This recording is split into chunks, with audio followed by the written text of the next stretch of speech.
rare form of melanoma that appeared on the bottom of my foot. And that's really been, these last rare 10 form of cancer. I did not read about that. Let's chat more about this. So you've had this until you've had chemo then numerous times then, or I have had, let me kind of, 2012 is when it started. So it's been a little over 10 years now. And I had a callus break open on the bottom of my foot, right below my third toe.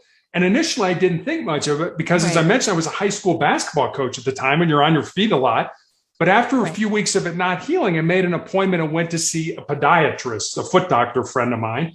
And he took an x-ray and he said, Terry, I think you have a little cyst in there and I can cut it out. And he did. And he showed it to me. It was just a little gelatin sac with some white fat in it. No dark spots, no blood, nothing that gave either one of us concern.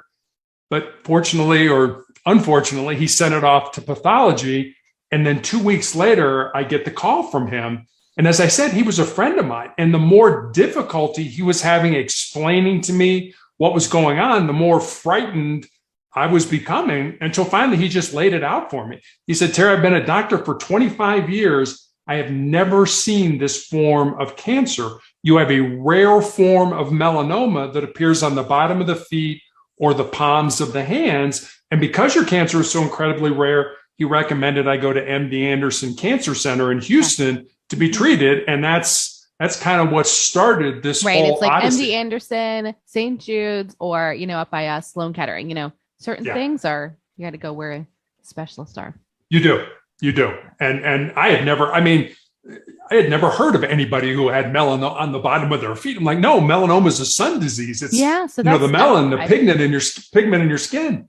Like I never, as a kid, remember laying out with my feet up in the air, tanning the bottom of my feet. But it's there. So there's that rare form of melanoma, and there's an even rarer form of melanoma that appears in the mucous membrane. So in your nose or your mouth or something like that, but it's still melanoma.